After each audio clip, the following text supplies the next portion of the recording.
Hi there and welcome back to the studio. In this video I'm going to be drawing these two characters, Mike and Aurelie, as well as this portrait of Brian. We've got a lot to talk about here in this short video, so let's get things underway, starting with this drawing of Mike. Now recently I've been engaged in this thing called the 100 Heads Challenge. This is my attempt to drive my skills even further and develop some serious techniques when it comes to graphite in the sketchbook. I'm doing this along with all of my members over on Tisch Academy. The challenge is fairly simple. It's just draw 100 heads, but there's a little bit of a twist here. You see, to drive our techniques and skills even further, we need to set the parameters of this challenge. So some of the ground rules that I've laid down for myself is I'm only going to be drawing in my sketchbook or on some sheets of cartridge paper. So the paper, I'm keeping a similar type of weight. I'm also not going to be drawing on any colored or toned paper for this challenge because I want to get really good at drawing on white or off-white paper rather than that colored card. You see, for a few of my drawing videos here on my channel, I was working on some of that colored card and then revealing some of those highlights with white chalk. Now, I love drawing in this way, but here I wanted to really set those parameters so I realized that full range of tones working on the white paper. The other parameter that I've set is it has to be a portrait of a human. It's not going to be a pet portrait or a drawing of a horse or anything. It's just going to be a head. And so as I work on this, setting those parameters, then I can drive those skills and techniques working within this frame. Now, I've been doing this challenge for a little while now, and so far I'm up to drawing 26 as of uploading this video. And man, I can tell you, I have really come a long way, I feel anyway, with my techniques. I'm really starting to see that growth and improvement. So if you're not already doing this challenge, I highly recommend it. And if you want to see some full breakdown videos, you can always find those on Tisch Academy. Link is down below. Also, I'm going to include a complete materials list of what I'm using in this video in the description down below as well. So I've been trying to work out a few things when it comes to drawing realistic faces, and I want to share this with you here in this video. One thing is nailing that construction process and getting everything more or less in the right place. The location of the eyes, the nose, the mouth, the top and the bottom of the head, the sides of the head, the ears. This is all critical to achieving that likeness and a sense of realism. Now, I might be slightly off with my drawing. After all, I'm not tracing this, but it's close enough that I feel it looks like my buddy Mike that you can see here in the picture. I've been playing with a couple of different processes here to achieve this likeness. One of them is the Lumograph method. This is where we geometrically sketch up our head using a sphere, locating the brow line, the eye line, nose line, mouth line, and chin. I'll do some more detailed breakdown videos on my channel very soon of this method. But one thing I've opted for in recent weeks in my sketchbook is taking a more abstract approach. By seeing things in terms of shape and shape design, so breaking down where shadows occur and highlights and seeing these as geometric shapes in their own right, regardless of whether it's of an eye or a nose or hugging the profile of the face, just thinking about just the shape. This has been really interesting, the results that I've been getting, and I'm quite enjoying this process. But regardless of what system you used, whether it's a Riley, Hogarth, or Loomis, or some more abstracted approach, it's important to get that construction right before starting to render. It's important that I keep my construction nice and light, and that way I'm not going to impinge on any of the future detail that I want to add down the track. If I go too heavy-handed with my construction lines, it just gets in the way. It can also emboss the paper, which can be a little unsightly if you're trying to render out some even gradients of tone.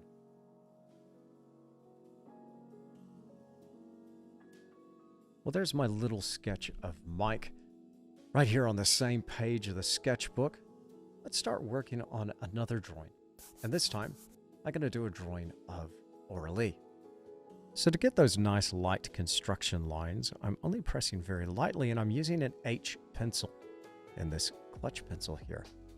This one's made by YStudio. Not a sponsor, just really love their pencils, and I enjoy sketching with them immensely. So I'm not quite following a Loomis method here to draw in Aurelie's face. I was just figuring out where the top and the bottom of the face was going to go, and then mapped in the eye line, the nose line, and the bottom of the chin. Once I have these general proportions in place, I started just painting with graphite powder and a paper stump.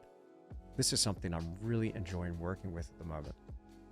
Now I went a bit crazy and loose here and ended up giving her a bit of a monobrow. I hope she doesn't mind. We'll see if we can remove that a bit later. But it was good fun, just mapping in some of these darker shadows and creating a sense of light and dark from the outset. I was thinking of taking this looser approach here with this drawing before rendering it down even further and creating a bit more focus and sharpness. So another little trick that has helped me create faces that look a little more realistic has been to start off general and work my way towards specific. Now, by focusing on those shapes first, before getting into detail, it's helped me make more well-proportioned drawings. I find that the more I do this, the less features start to get out of hand and no longer sync up with one another. You know, sometimes you'll create a drawing where one eye is too far to the left or the right. Maybe you don't have quite the right distance on that nasal bridge, but I find by focusing on those shapes first and then work my way towards something more specific with either some fine eraser work or some hatching, this generally leads me in the right direction. Now, I really love painting with that graphite, and so I collect all of the shavings from my pencils, that graphite powder, because I'm using a sanding block, and I'm painting with this with the paper stump.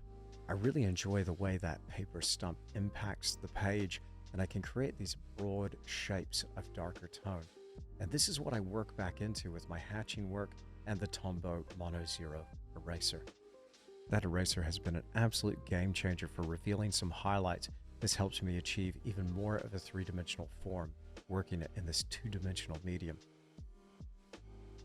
Now here I'm using my 0.7 brass YStudio pencil once again. This one's loaded up with a 2B lead.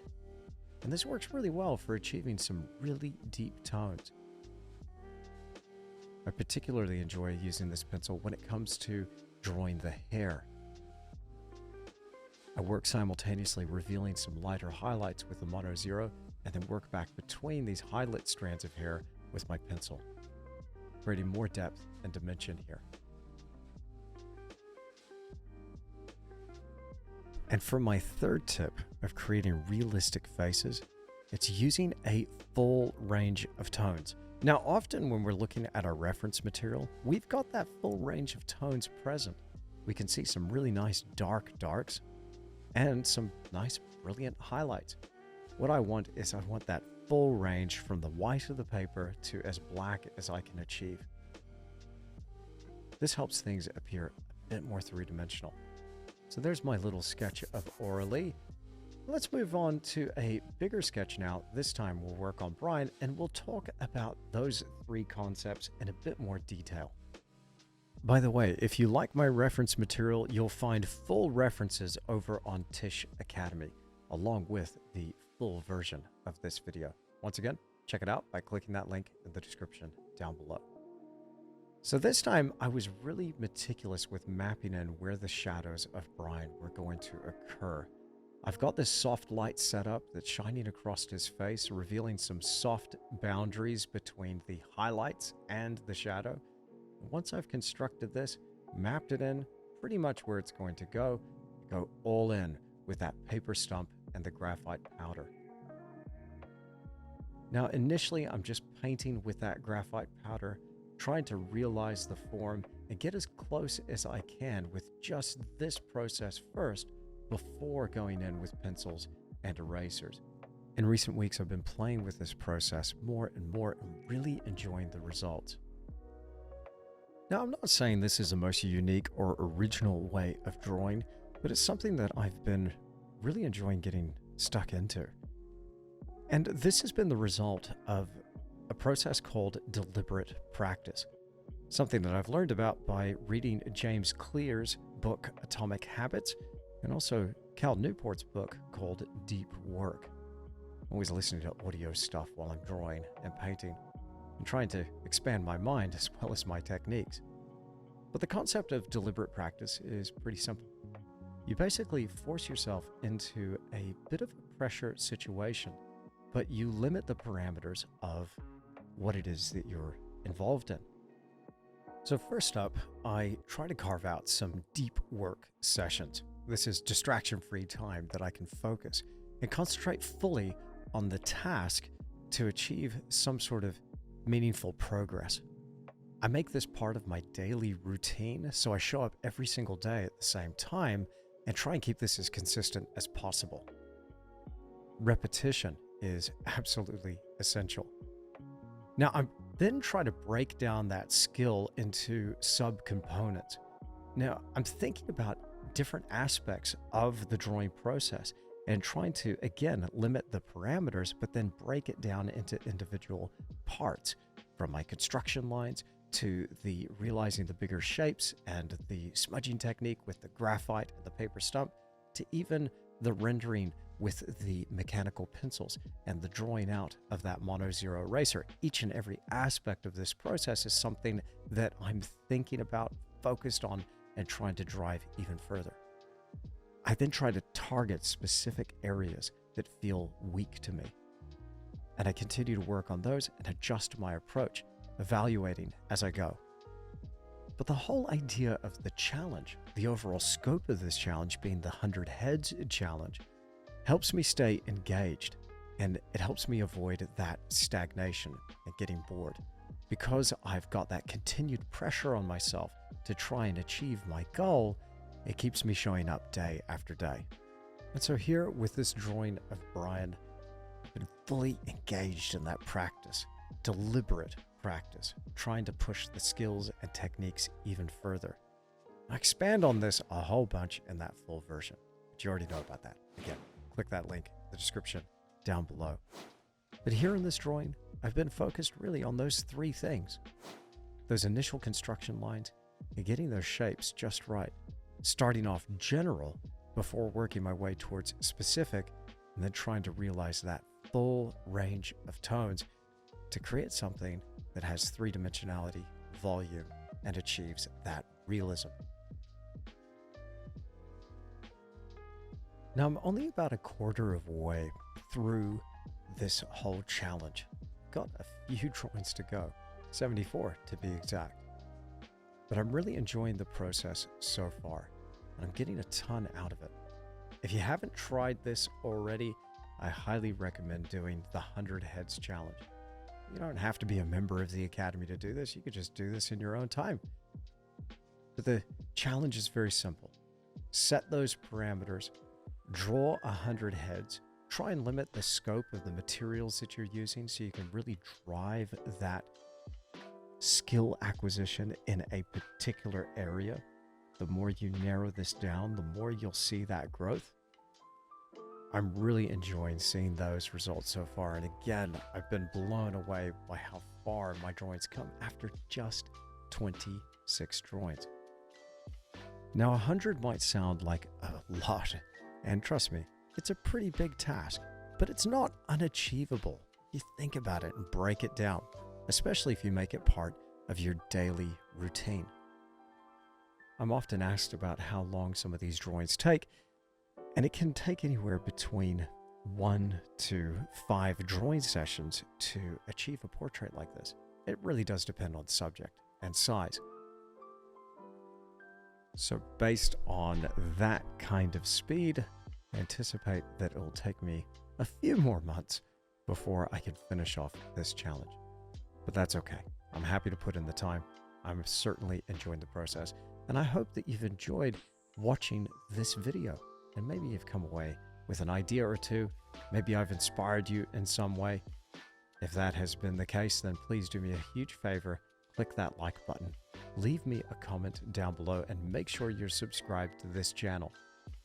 I really thank you so much for spending this time with me here and watching this video through. I have even more sketch sessions to share with you here in 2025. As well as tons of painting videos, even some studio DIY stuff, a whole bunch that I'll be uploading to my channel this next year. But I'd love to hear from you in those comments. If you enjoy these sketching videos, what are some of the things that you're struggling with sketching? Maybe I could make a video or two for you. Just let me know some of the things that you're really interested in, looking forward to learning about, and some areas that you'd like to see me explore in these videos. And I look forward to bringing that your way in 2025.